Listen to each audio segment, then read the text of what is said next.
welcome to the last in our series of the summer speaking series at Mass Audubon Stone Barn Farm. Thank you for coming, and I'm really delighted to have Benoit talk about sustainability at Round the Bend Farm. Turning it over to you, Benoit. Take it away. I am pleased to be here. It's a little bit strange for me because I'm usually giving these kinds of talks like over the computer or in places that are far away from here, but we're literally right around the bend, so it's funny to be like talking about all these things that are on the slide when they're just over the woods. But we are blessed to be part of this community, and it's always a pleasure to share some of what we're doing at Round the Bend. I feel like I always meet people, even neighbors, that don't realize that we're here doing the things we're doing because we're kind of tucked literally behind the bend. But there's a really amazing team that we have at the farm that does all kinds of work, and what I wanted to do with this presentation is just kind of showcase some of that. So this is really more or less a broad overview of what Round the Bend is and what some of the projects that we have going on are, especially related to sustainability, and this also kind of twin concept of resilience that I think we're more and more leaning into, just acknowledging all the changes that we're seeing in the globe and in this particular corner of the globe related to climate change. So this will be just kind of an introduction to some of the things that we're doing along those lines. So would you tell us a little bit about what you do personally? Yes, I will. That's I've got an intro slide coming up. So the title of this is Exploring Sustainability and Resilience at Round the Bend Farm. This is Round the Bend Farm. It's a beautiful aerial drone shot of most of the farm. So we're 115 acres, and what started out as this main property you see in the foreground has since grown to include Ocean View Farm, which is the former Motha family farm, and then Everbearing Farm, which was the Sid Wainer, formerly of the Sid Wainer Farm. So that's kind of like over here a little bit, and over really more or less the past decade, we've kind of grown from this site outwards, and it's been amazing to be sort of nestled in this unique microclimate that includes this wonderful farmland that's been tended for probably hundreds of years, and also the surrounding natural preserves that the Audubon has played such an instrumental role in conserving, as well as DNRT. And yeah, it's really, really beautiful to wake up every day and be able to work in this environment, and to do so in a way that feels nourished and is nourishing to the environment. So I just really love this picture because you can really see the farm, and you can see Allen's Pond in the background, and then the ocean. You can even see Cuttyhunk in the background. So I'll try to speak a little louder. I have soft voice. This is me, so this is just a reminder to talk about a little bit about what I do at Round the Bend. So I am the garden manager, and my role is mostly focused on the agricultural component of the farm. So I'm responsible for helping to organize the various crops that we grow. You'll see we grow a lot of different things. This is a role that I've grown into at the farm over 10 years. This is my 10th season being at the farm. I first got to the farm in 2012, which feels like literally like a decade ago, and it was a much different place.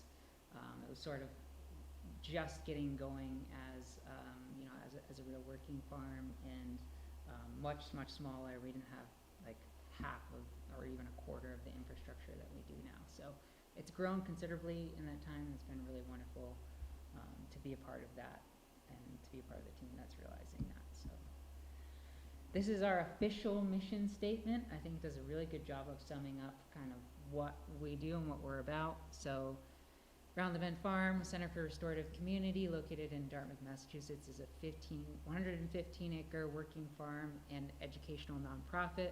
We are a living laboratory that cultivates, educates, and empowers people of all ages.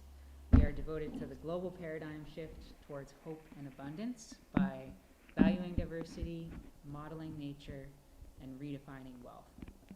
And those three things are the essential guideposts that we use to look at all facets of the work that we're doing. So we always come back to these core values of valuing diversity, modeling nature, and redefining wealth. And we kind of try to really use those as a prism to look at all of the different, to look through when we try to, realize all the projects that we're doing. So those are very, very instrumental. And these are just a few sort of pictorial examples of these different values. So valuing diversity, I think this is just really, really apparent in the number of different things that we're cultivating on the farm. So whether it's different kinds of crops or different varieties, we really try to take a holistic approach in terms of the types of things that we are growing on the farm, and that's intentional. It's very difficult. It's much more complex to grow 10 different things rather than just focus on one thing and grow that really well. But the idea is that ecologically, if we're thinking of our agricultural presence as intimately tied with ecology, and our focus in our kind of agricultural philosophy is something known as agroecology, where we look at our agricultural systems as ecologies.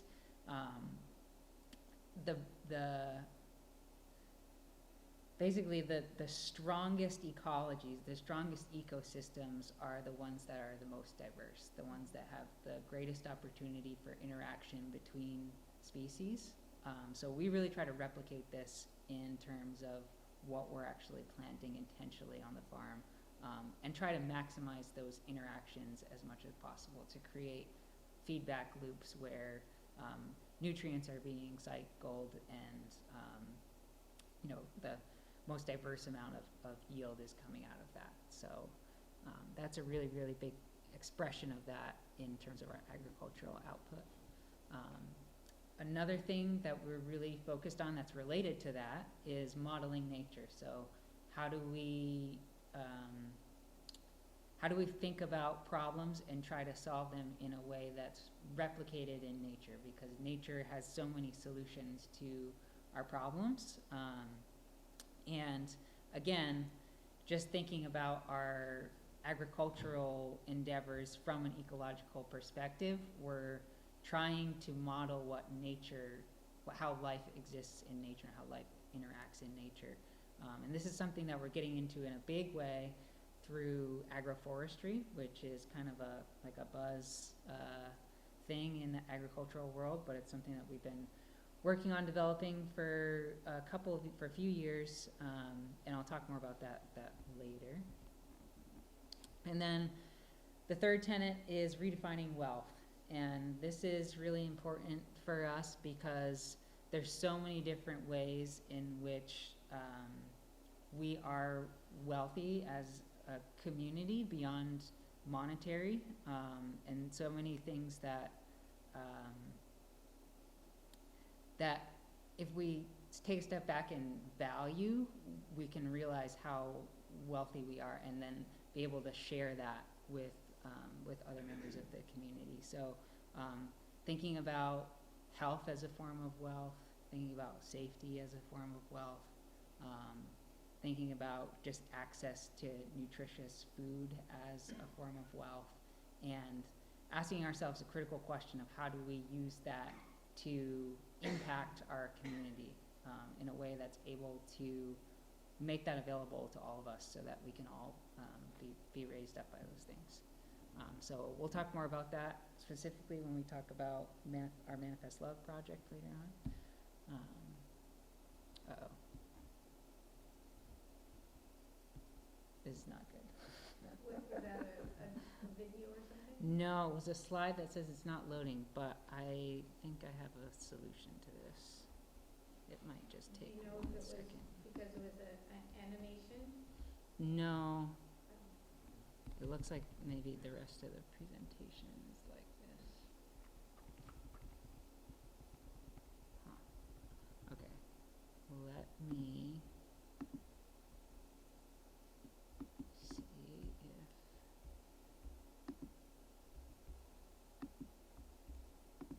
I'm gonna pull this up through a different program.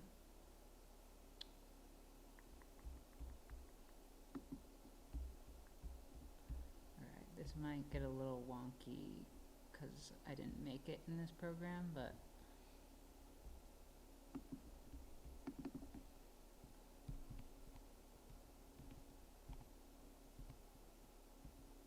There you go. there we go. What a way to have a backup plan. Yeah. We're exhausting all the backup plans today.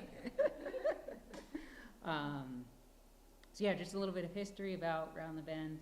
So we were established as a working farm in around 2009. There was a gentleman, T. Vieira, who was a protege of Eva Somariva, who is with us this evening, who was able to basically rehabilitate this farm that was had been owned by the Barclay family, who no longer live here, but were patrons of the local food movement here and wanted to see their property come back into production.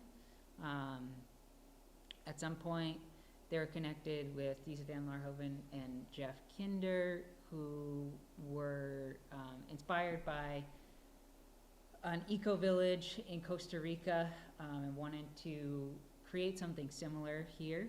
So they had a dream of kind of creating more or less a permaculture-based farm here in the Northeast that could serve as a hub for education and for creating a more holistic way of being in the world. And that, as that continued to grow and develop, the property was eventually sold, and but the Barclays, when they sold, they split the property so that the farm could continue to exist. That point, it became a project of the Marion Institute, where Disa was the executive director.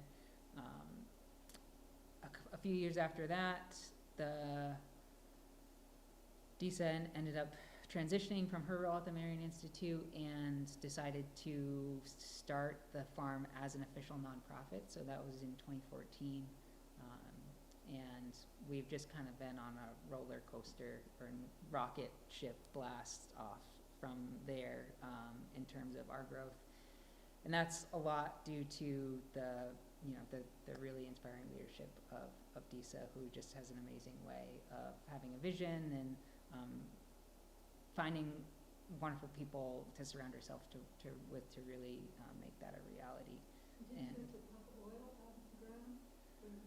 Oh yeah, Huge thing. yeah. We definitely had to do some remediation on the property, some significant environmental remediation on the property from the previous farmer. So I'm not sure when the farm went out of production. I want to say it was in the 80s maybe, or early 90s I maybe. think it was the mid to late 90s. And there'd been an oil leak from the And storage tank. There were Yeah. some storage tanks that were buried down by the barn that we didn't know, I don't think we knew about initially. But that was a huge undertaking to clean all that up. I think it was I think it was it's always been known, because we knew about it at Mass Audubon, and it was deeded that they'd be remediated over, like there were funds set aside and Mhm. escrow to remediate, but Round the Bend actually said, enough, let's take it out. And that was a different level of, cleaning the debris that comes out, but really going yeah, yeah. It's in the water table. I think so. We're still really careful. We don't really plant anything down there because of that still. But yeah, that was a huge, huge undertaking to remediate that. And then, yeah, in 2017, we built this amazing educational center. This has really kind of become the hub of what we do here at the farm, and it's just a wonderful, wonderful base for interacting with the public. So if you come to our open farm days, you probably find yourself here at some point. And then, yeah, like I said, the farm has continued to grow since then. In 2017, we acquired the former Matha property alongside the Dartmouth Natural Resource Trust and with Buzzards Bay Coalition. And then in 2020, we purchased the kind of half of the Wayner farm. So we've been continuing to grow ever since. And so yeah, what we do kind of in a nutshell, we've got public education is our biggest sort of reason for being. We're an educational nonprofit, so that's what the lens that we do everything through. We do focus on holistic and regenerative farming, sustainable events, so we do lots of weddings and group events. We have some food security work that we have started on over the past 4 years, and you'll hear more about that. And then also local farm and sustainable business incubation, and we'll talk a little bit about that as well. So yeah, just to start out on the farming side, so this is the side that I'm most intimately connected with. Really, we try to approach our growing from an adaptive and holistic perspective. So we are growing things in a way that I would say is better than organic. You know, we're not organic certified, but we don't use any synthetic pesticides or fertilizers in our agricultural philosophy, and we're really focused on trying to not just grow food without things, but to grow food in a positive sense. So to grow food in a way that results in nutrient-dense food. So really focusing on remineralizing the soil, and again, yeah, just growing the most healthy possible food in a way that is ecologically responsible. So one of the interesting techniques that we do for this is something that's called dryland farming. Dryland farming is farming essentially without the use of irrigation. So this is something that we mostly focus on in our annual crops. And in order to do this, it requires having certain kind of soil, which we have. We have very sandy soil. But it involves cultivating in a way, in a specific way with these special hose that we use, and also in a certain timing, such that what we do is we actually are able to conserve subsoil water by drying out the top of the surface of the soil. So you can see on these pictures, the surface of the soil looks really, really sandy. It looks like almost like kind of like a desert, very arid. But if you look at these potatoes and tomatoes, they're really lush and green. And that's because on the top of the soil, there's something that's called dust mulch. So what we've done is we've cultivated this really, really thoroughly, but shallowly. And what that does is it just dries out that top layer, and it creates almost like a cap that keeps subsoil water in, so it doesn't allow soil to come up through capillary action. And by doing that, we can obviously eliminate the competing weeds around the plants, but also create a situation where the water that's held underneath in the subsoil isn't being continuously brought up. And that allows these plants to grow really, really vibrantly. This is something that I learned, as well as my colleague, who also manages a lot of the crops around the Bend. We both learned this from Derek Christensen, who has been a really wonderful mentor of mine, and as well as my colleague Josh for many years, and is really just a wonderful educating force in agriculture here that we have amongst us. So yeah, you can see this. This is actually our fall crop this year, and these look just really amazing. This is a cabbage patch with some marigolds in it, and these are like really big, nice, huge cabbages, and we didn't water them at all. So Even in drought, you don't need to water? even in drought, and actually these were both of these I think were from a couple years ago when we had that really bad drought. Even in drought, because what happens is if you do it early enough, sometimes if it's like the baby crops in the summertime might suffer, but if you have your crops in early enough, what this does is it actually trains the roots to go deeper down, because if they're not continually fed with irrigation, they'll search for water deeper down, and what that does is it creates a more resilient root system, so that when drought does happen, those roots are already deeper and they can already find the deeper water. So this actually can be really helpful in drought conditions, assuming that you get the timing right on it. Can you grow anything in the dryland? Pretty much, yeah. Any of your vegetables you could use in this kind of a system, for sure. The other thing that we've been experimenting with for the past few years is no-till agriculture. So we're doing this on a somewhat smaller scale.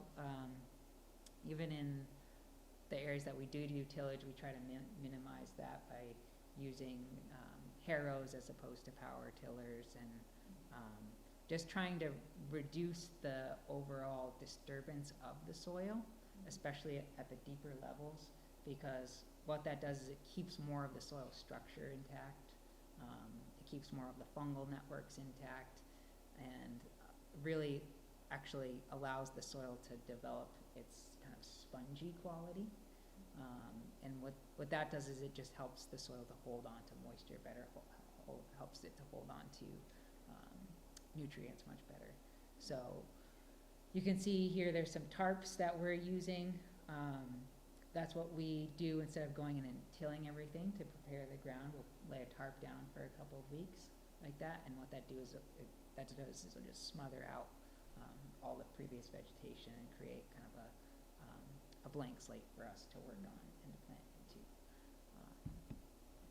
And then for aerating the soil, it's hard to see here, but we've got these special tools that are called broad forks, and they're literally these huge giant forks that you just stick in the ground and then kind of rock back and forth. And what they do is they go in and they just introduce a little bit of air, a little bit of looseness into the soil so that you can plant into it. And it's a little bit hard to see here, but if you look at this slide relative to this slide, so you can see on this slide the top of the soil is really quite dry, like I was saying, very, very sandy. This is the same soil here, but this is after we have done no-till for a couple of years, and what you can see is that the soil is a much darker color, and that is because there's more carbon in it, there's more organic matter in the soil. And if you look at the picture on the right, you can see that it's kind of like crumbly and pebbly. That's exactly what you want to see in soil. That's called aggregation. So that's when soil microbes secrete substances, and fungal networks kind of grab onto particles, and they create these like little particle like crumbles. And that's it, like the best thing that you could have for soil. And no-till really does that, because when you're not disturbing soil, you allow it to have all the right ingredients to make that happen. So that's kind of evidence of the no-till success there. Another thing that we're doing is bioregional seed adaptation. So we are working with the wonderful Freed Seed Federation, which is run by Bill Braun and his wife Dee, and they're really focused on developing crops that are really adapted to this very specific microclimate that we're in. We're kind of like in a niche within a niche of microclimates here. I like to say that this area, like this particular like stretch of coast that we're on, I like to call it the Mediterranean of New England, because it really is so unique. We can be really dry, but we're also very humid. We're kind of in a really sweet spot. Like, it's funny when people come down here from, New Hampshire or Vermont, they're like, it's tropical down here. And it really does feel that way. We really have like a long, extended, drawn out season, and it's something that is definitely becoming more pronounced now that we're getting a lot of warmer winters and falls. Is it, what? The Gulf Stream, is my understanding. Yeah, there's definitely some fluctuating patterns that have, Makes it quite different from just north of Cape Cod. yeah. We don't have the Gulf of Maine, right? We don't have the Maine currents feeding us. We have the southern currents feeding. Yeah, we're just very, very unique. And because of that, there aren't really a lot, there actually are a lot of a lot of organic seed is produced in Maine. So we're working towards this. We're working towards developing new varieties that are bred specifically here, so grown specifically here. Round the Bend is a site for testing and trialing varieties for Freed Seed Federation. We're also working on preserving some historical varieties of importance. So this is the Narragansett corn that Bill has been stewarding for several years now. This was the corn of the Narragansett people nearby in Rhode Island, and also the corn that was specifically used for making the Johnny cakes. This is the Johnny cake corn, the historical Johnny cake corn. So we grow this every single year, and we're working with Bill to select for specific traits that will make this more robust and kind of continue to evolve. So that's the thing about working with seeds and working with heirloom varieties. They have to be maintained. You have to continually grow them, continually select them for particular traits that you're looking for, or to keep the variety in more or less a stable condition. So we're starting to do some of this work, which is really exciting. We're also trying to grow a lot of native crops. So these are two things that we're really excited about here that are native, or at one point were native in the case of pawpaws here, and also elderberries. And these are in some of our agroforestry style plantings, which we'll talk about as well. We also have livestock on the farm and do rotational grazing. Livestock are a really important piece in terms of managing the land for us. They have amazing ability to cycle nutrients, if managed properly, to cycle nutrients throughout the farm, including nutrients that we use as compost and apply to our fields. They also can help develop and really bolster the health of the different pastures that they're in by increasing organic matter and, again, moving fertility around. And we've been really lucky to be able to work with Audubon on this as well, in terms of having all of these animals at one point on Audubon property, so pigs and cattle and goats. We also have chickens. We like to use our chickens in our barnyard to clean up the scraps of grains and things. So animals can have a lot of different functions in the farm for us.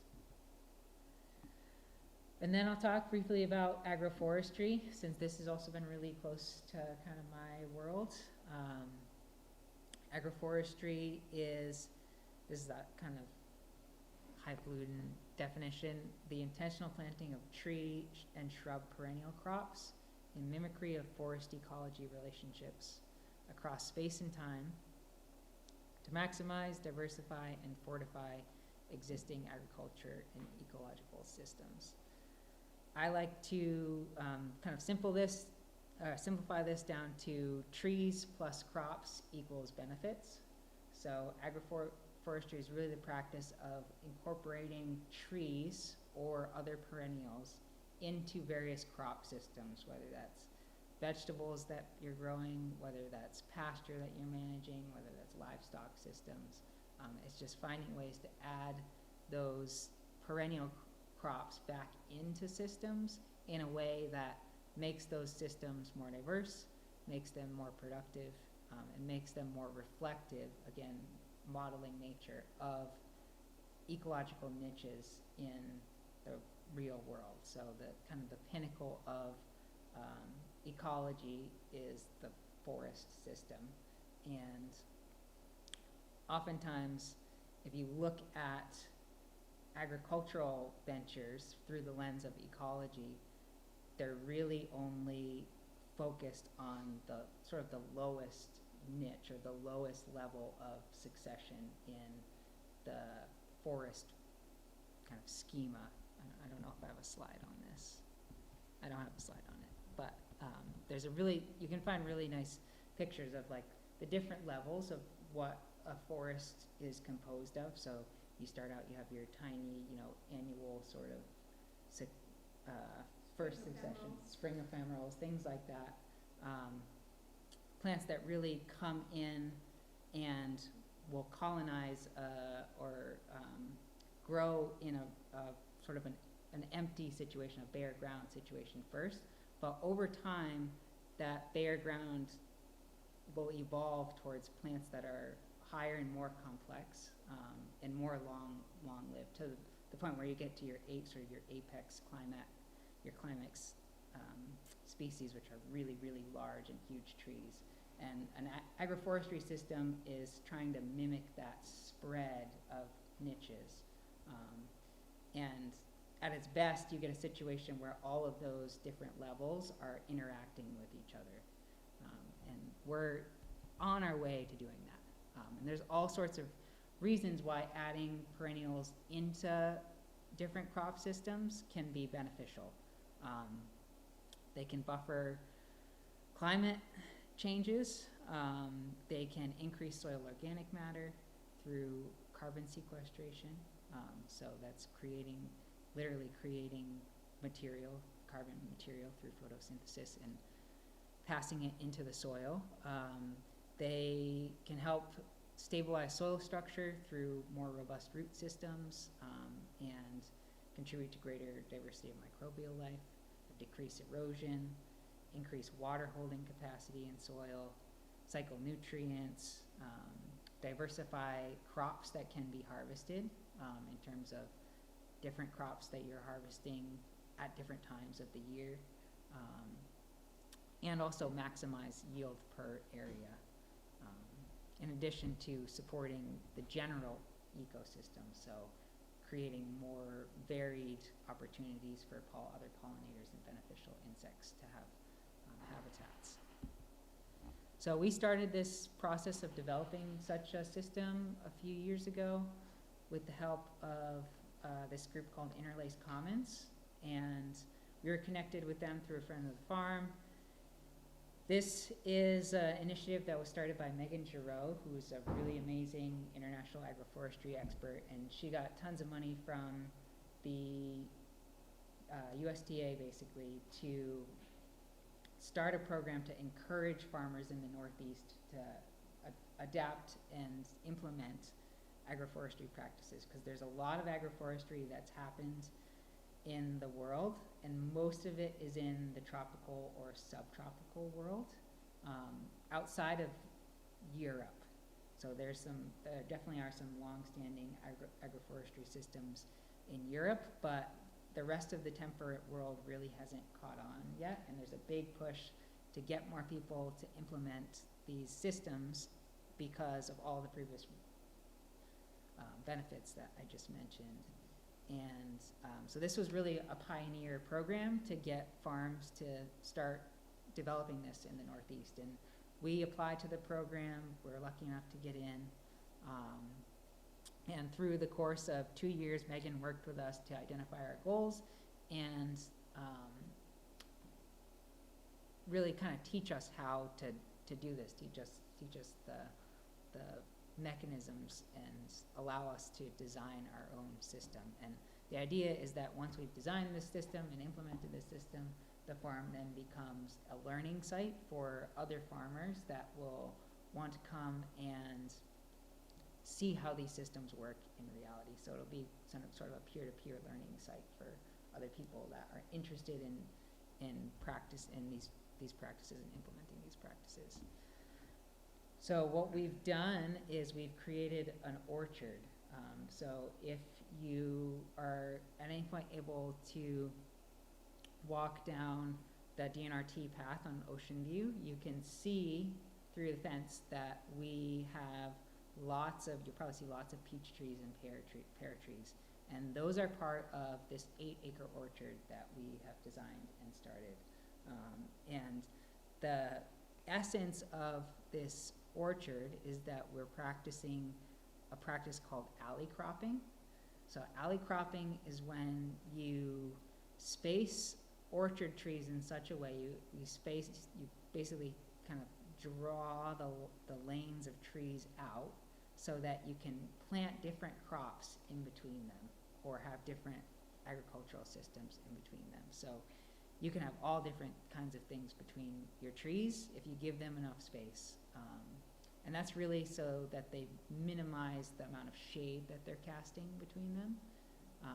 And if you do that, if you kind of give them enough space, and there's sort of a mathematical relationship relative to the height of the tree that you have to spread them out.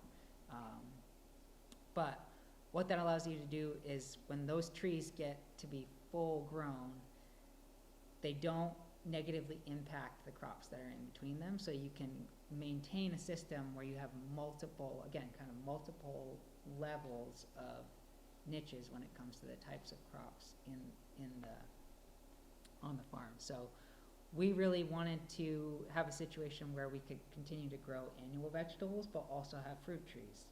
And this was the perfect solution for that. So we have, over the past 3 years, been planting and tending to this young orchard where we've got apples and peaches and nectarines and pears,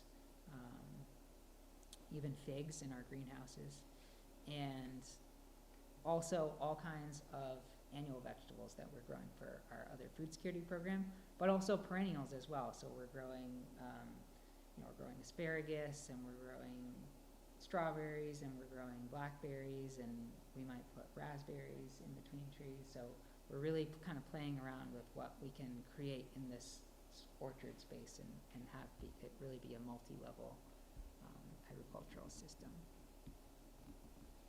So these are just some examples.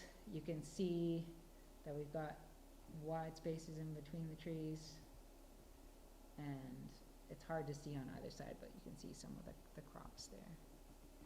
The other thing that we're really excited about in this orchard system is that we've installed a huge windbreak, a 1,500-foot windbreak that runs the length of the orchard on the western side, because that property is very flat and open, so wind affects it very, very strongly. And wind is really the windstorm. I don't know if everyone has experienced this in the same way, but the windstorms since I've been here have gotten worse and worse. And that's really one of our primary impacts of climate change in this area, is that our wind is getting a lot more intense. And so that's caused some significant issues for us growing on that property already. It breaks crops, it dries crops out, and for fruit trees especially, once they're mature and the fruit are ripening, it can actually damage the fruit by rubbing it against the different branches. So it's important that that sort of be a protected space. So what we've done is we implemented another agroforestry practice with this wind breaking to kind of plant trees strategically alongside it so that when those trees are fully grown, they'll block some of that wind. And actually, it doesn't just block it and slow it down, because the way that we planted it, which is at sort of a graded slope. So we've got, it's hard to, I don't have a good picture of it, but we've got 2 rows of trees. One is kind of more, they're more like shrubs, so they'll max out at like 15 or so feet. The other are really, really tall trees planted, about 15 feet away from each other, so they'll get really, really big and tall and straight. We've got, in the big trees, we've got mulberry, alder, poplar, and linden, and that's a repeating pattern that goes all the way down. And then on the windward side, we've got many, many different types of shrubs. So there's hawthorn, fringe, witch hazel, elderberry, aronias, apricots, plums, hazelnut, and I think that's it. There might be one other that I'm forgetting. And it was really amazing because all those things are actually considered native pollinators, and we were able to work with NRCS to get all those trees completely funded to plant, which was really, really incredible. And so yeah, it's really amazing. These are pictures of us planting in that area, and you can see in the middle picture, those are trees after 1 year. In the next picture, those are trees after 2 years, and then in this picture, this is those trees at year 3. This is this year. They're already probably like at least 8 feet. So some of them have grown really, really quickly. And the idea behind it is that we've got all these trees that are serving a very particular function to block wind, but they've also got multiple different uses. So we'll be able to harvest fruit off some of these trees, or harvest medicine off some of the trees. And then now, kind of shifting gear, I'll talk a little bit about kind of our infrastructure development and how we do this in a way that is from the lens of sustainability.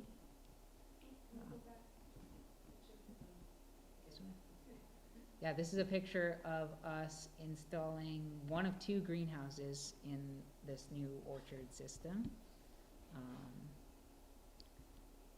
So the first thing that I feel like I have to mention here is our tiny houses. So there are about 12 or so people that live on the farm total now. I think it's always fluctuating. And we have, let's see, 1, 2, 3, 4, 5. I think we have 6 tiny houses. And these are really just kind of small dwellings for our staff to live inside of. And it really is, I've lived in one of these for now almost 10 years. And it's a really amazing way to kind of cut back on consumerism for us, because through this we're able to share a lot of things on the farm. So, we share a kitchen. I like to think of this as like the blender problem. Like, not every human being needs a blender. And so we only have one blender for, 5 or 6 people that are living in these tiny houses. And doing this really allows us to not only live together in a community, but also kind of reduce the amount of things that we need to consume and have. And it's been a really beautiful process for me to be part of that. Natural and reclaimed building is something that we like to do a lot of. In these pictures, the one on the left here, you can see this is us actually this winter. We built a hawk perch to to put in our orchard. So it's a huge, basically a huge post with a small perch at the top. And for this, we were using some black locust that we harvested off of our neighbor's property. He has a grove there that's growing, and so we've been cutting that back and using the wood because it's very, very strong wood. And today actually was the first time that someone saw a hawk on it. So I was really pumped about that. But in the background, we actually have a trellis that we put in. And for that, we used the locust woods, but the crossbars there actually are from, I don't know if everyone remembers the old barn that was on that property. So we took that barn down by hand. We literally hired one of our teammates to take it all apart in a way that we could save that wood and be able to construct things with it. So we still have plenty of wood from that barn that we use in different projects. And those were all hand-hewn beams that were from the barn that we used for the cross members of that trellis. So it's really, really cool to see sort of that barn continue to live on in different parts of the farm. Where did the locust come from? The locust came from Ted Franklin, From his property? from his property, yeah. Yeah, he's been very generous in letting us cut a bunch of it down. And again, that's another way of using something that is considered invasive, but finding some sort of higher use for it. And then the other picture here is Tyler, who is our general contractor. He is an amazing woodworker, and when we built our buildings, we had to cut down a lot of trees in that area, and so he did an amazing job of trying to use as much of that material as possible in the actual buildings themselves. And if you go to the farm, underneath our connector, you'll see there's these huge beams that are holding up the connector, and they're actually trees that Tyler felled and then stripped and used to be the beams to support that part of the building. This is him here. What variety? I don't know what kind of trees they were. Probably. Probably, I would imagine they were oak from the way that they look. But I know there was a lot of cedar over there too. I don't think there's cedar, but there was a lot of cedar. If you go inside the buildings and you look at all the trim, there's a lot of really, really ornate cedar live edge trim, and all those were cedar trees that came from that spot too. So we try to use as much as we can, natural materials that we have around us to build things. And again, tiny living, just kind of talked about that. Another thing, composting toilets. So these are really, really, really huge. Disa loves to talk about these. I'm sad she's not here to talk about these. But we have, I think we have like maybe 1, 2, 3, 3, 6. I think we have 10 of these now. These are, I think they're Finnish. There's some Scandinavian company has created these really amazing composting toilets that we've installed, and they're amazing. We save so much water just not having a flush toilet. And the way that it works, they have 3 different chambers, and as the material ages, it gets moved from chamber to chamber, so that after about a year, you can take it out of the bottom chamber, and there's a crank so that you can aerate it. And when you take it out of the bottom chamber, it's essentially compost, which we can't apply to the field, so we have an area in the woods that we put it.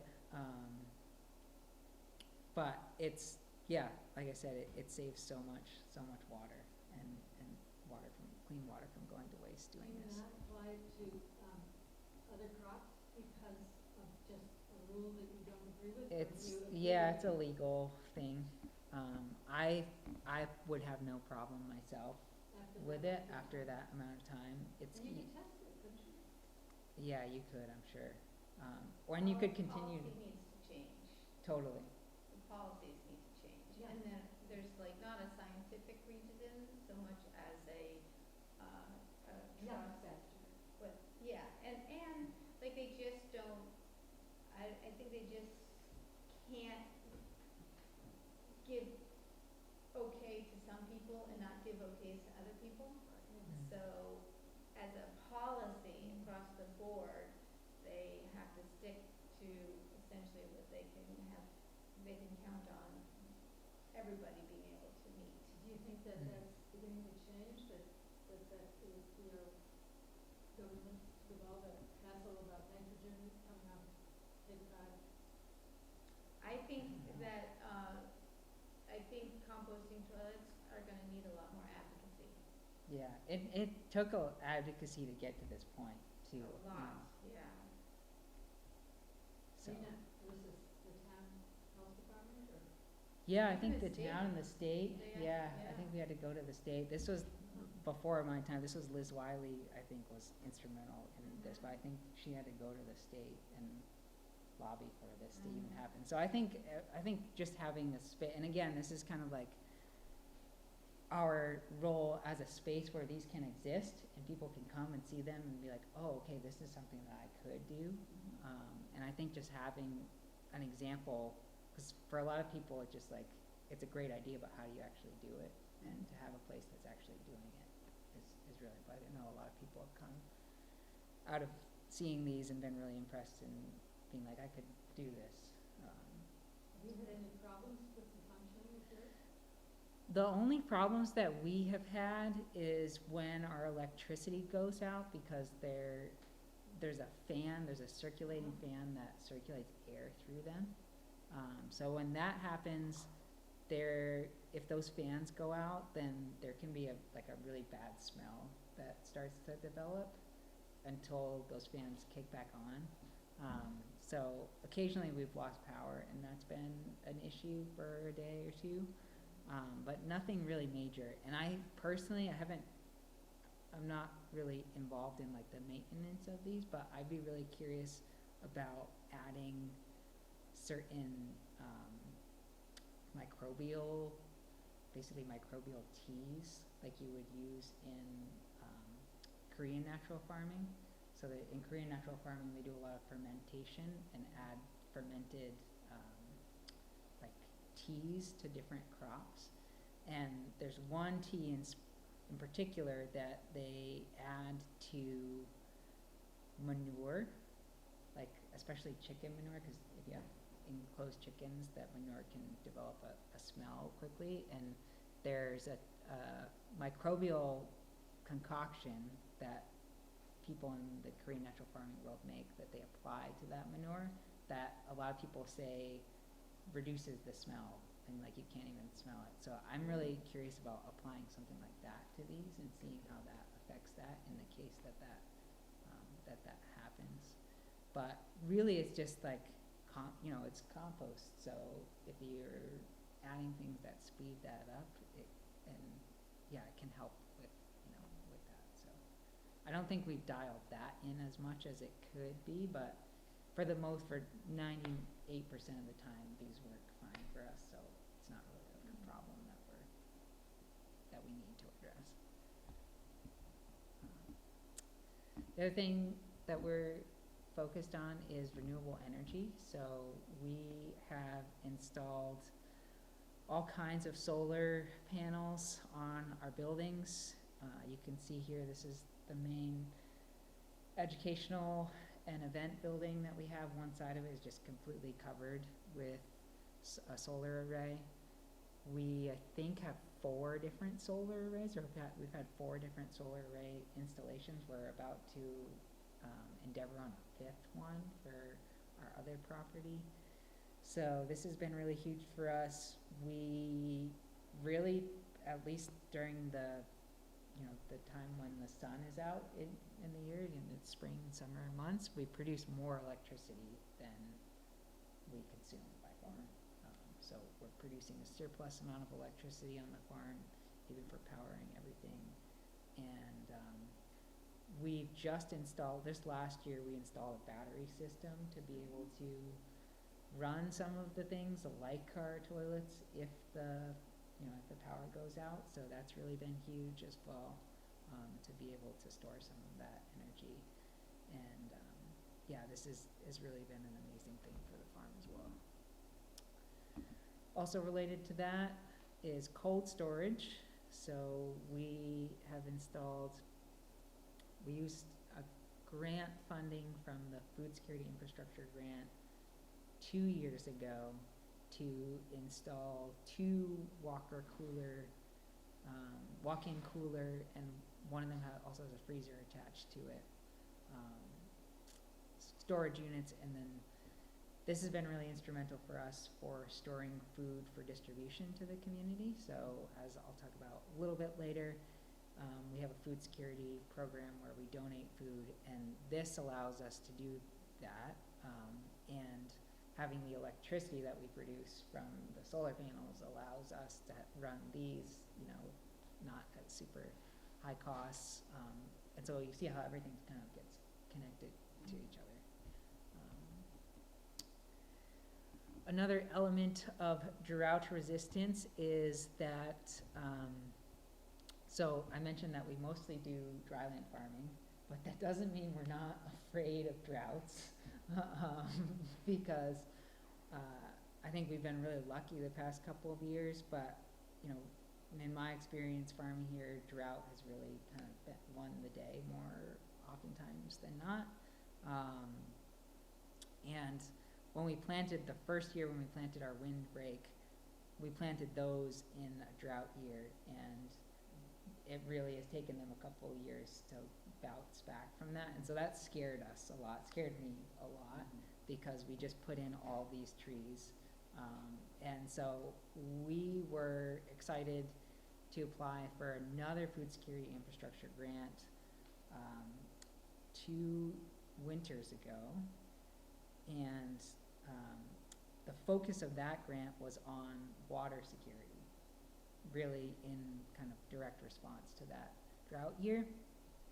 And so we designed this kind of sprawling irrigation system to be able to irrigate all 500 trees that we have planted in that 8-acre space, which you can see our little hand drawing right there. And we tried to see if the government would fund it, and thank God they did. So with that, they basically gave us about almost $90,000 to drill a new well and to excavate about almost 2,000 feet of underground irrigation pipe to be able to reach all of those trees. And this is like my main crop this year. Because this project is this is like most of what I was focused on in the spring was keeping this project on track, because it was really, really huge. But we did it. This is a picture of the manifold on our well, and I spent about 7 hours in the rain building this with Bill Webster, who is an amazing plumber and genius waterworks man. But this is kind of like my baby of the years, is bringing water to this property. It also has allowed us to have water in our greenhouses, which means that we can grow crops in there, year round. How many gallons per minute for your well? Or do you have multiple I think wells? it's one well, it's 40 gallons per minute. And I think it was they only had to drill 140 feet. And it was crazy because there is another well on this property that's farther down. Oh, and we got electricity to this well, which was a huge thing, because we had a well that was farther down, but it was being used by Jeff for his composting operation and livestock, and also for Flying Carrot, who is over there farming as well. And so really, and that's specific, it was an NRCS specified well, So really it wasn't supposed to be being used for the other stuff, and it really couldn't sustain, you know, supplying 500 trees. So we really had to do something different. But when that well was done, I think it had like maybe like three or something gallons per minute. It was really, really low, and they had to actually frack it to get to, you know, to get it to a situation where it could have something passable. So we were really nervous about what, you know, if we would hit water or if not, and we actually had it originally sited in a different spot, and then it just didn't feel right, and we like collectively kind of decided on this new spot where it should be, and it was like we struck gold. It was amazing. So very, very happy for that. Another thing, seasonal extension here. So like I was just saying, the well allows us to grow crops in the greenhouse, which allows us to grow crops over a longer range of time. So we installed these 2 greenhouses. We're actually skinning one of our old greenhouses tomorrow. So I'm thinking a lot about greenhouses. And this also has allowed us to grow different kinds of crops. So we have figs that we've grown in these greenhouses. That's kind of like their reason for being. And you can see this is us planting them.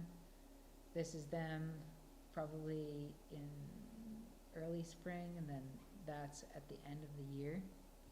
And then I don't have a picture of them this year, but this year we already have figs off of them, and we're really, really excited about them because they're just like dripping with figs. So, really Then excited we're about just, so you know, we're at 8:15. Okay, all right. Let me see if there's anything I really want to mention. Okay. I'll end with this here because this is a really important part of what we do. So, let me see. So, I guess start with food accessibility. We really want to be able to make food accessible for people in the community that do not typically have opportunities to consume it.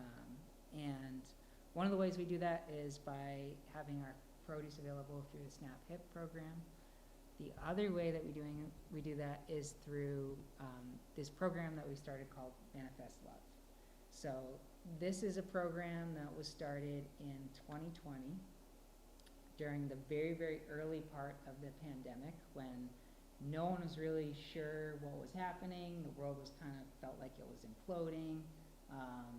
And we realized pretty quickly that there was a sort of burgeoning food security issue that was developing and would continue to develop in our region. So credit to Jeff and Disa. We had just acquired the Motha property about maybe 2.5, 3 years before that, and we're slowly starting to grow things on it, trying to feel out what it would become. But it wasn't really sort of committed how we would develop the space, and we were like, we have all this land, let's just start growing food for people because they're gonna need it. And so we started this project of exactly that. We reached out to 3 other nonprofits in New Bedford that we were connected to, so North Star Adult Learning Centers, Youth Opportunities Unlimited, and the YWCA. And we created a system where we would grow vegetables and deliver those vegetables to these various organizations in shares, so just like a CSA. And then those organizations would be able to pass those on to members that utilize their services. So a lot of the people that use the services of those organizations come from immigrant communities, lower income communities, communities of color, all of which tend to have reduced access to fresh local food. So by doing this, we were able to connect with people that were already experiencing food insecurity in a time where that food insecurity was heightened. And this is a program that has continued to grow and grow ever since then. So the picture on the left is the first year that we grew potatoes for this program. That's probably 100-foot field. And then the picture on the right is, I think, maybe from 2 years ago. And those are like 200-foot rows, and there's probably like 9 or 10 of them. And so we've really, really expanded this. Right now, we're at about 150 families, so 150 shares that we're developing or that we're growing and distributing every week. And it just continues to grow because the need is there, and it seems like people are really excited about working with us to accomplish this. So we've been delighted to work with Coastal Food Shed, who has been instrumental this year in getting other local value-added products to be added to the shares. And we've also, as part of this program, we got a grant to purchase a food truck, which is sort of the future of where we're taking this, to be able to distribute those shares in the community, as well as do demonstration cooking in the community, and yeah, just to be able to reach people sort of where they are in those communities. And actually, this is something that it's taken us a couple of years to get on the road because of all the permitting, but we're really, really starting to put this out there this year. This was actually just at one of our partners' events tonight, so it's been a really, really cool thing to see grow and continue to grow. And yeah, I'll leave it at that because there's more I can talk about, but yeah. You have to come back, have a pot too. Yeah, or you'll have to come to Roundbend Farm. I should also say, we do have Yes, a powwow that is happening with the Mashpee Wampanoag tribe on October 5th. And I would highly encourage anyone that's able to make it to come to that, because it will be really, really special, and a special way to see the Is farm. that the next open farm day? The next open farm day, no, the next open farm day is October 19th, I think. Could be about right, yeah. Yeah. So every month in the warmer weather, right? Yep. You have an open farm day, April to December, every third Saturday. and then usually, there's a tour. There's The tours, tours are so much fun, she's so good at it. sometimes there's workshops, there's always a small market, It's a good lunch. and there's fresh food available for lunch. Is the video that you took going to be available to, is that through the Dartmouth? No, it's Westport, but it'll be on YouTube, on the Westport Government TV YouTube channel. And I'll share it, Yeah. like, I'll do a wrap-up of the series and put all of them up. Oh, that's great, because it was so good, Yeah. that I want everyone to see it. It's great, and just from Mass Audubon standpoint, we're really glad to have been able to do this series, and the Helen Ellis Foundation was able to fund us so that we could have some wonderful speakers in, and we look forward to doing more next year, repeating the series. So if there's something that you're curious about, or a particular speaker you'd like us to invite back, or to invite from your areas of interest, please let me know. And I will say, I'll give a plug for our Duck Derby, which is this Saturday, and so time is short to get your duck in the race. You have until noon on Saturday to get a duck in the race. And that could give you dinner for two anywhere in the world, if that's how you choose to spend the grand prize, which is $5,000. So, and all of that is provided by our wonderful sponsors, and so that all of the duck sales actually go to support our ecological work at and around Allen's Pond, so, which is adjacent to Rounded Bend Farm. So Yes. it's a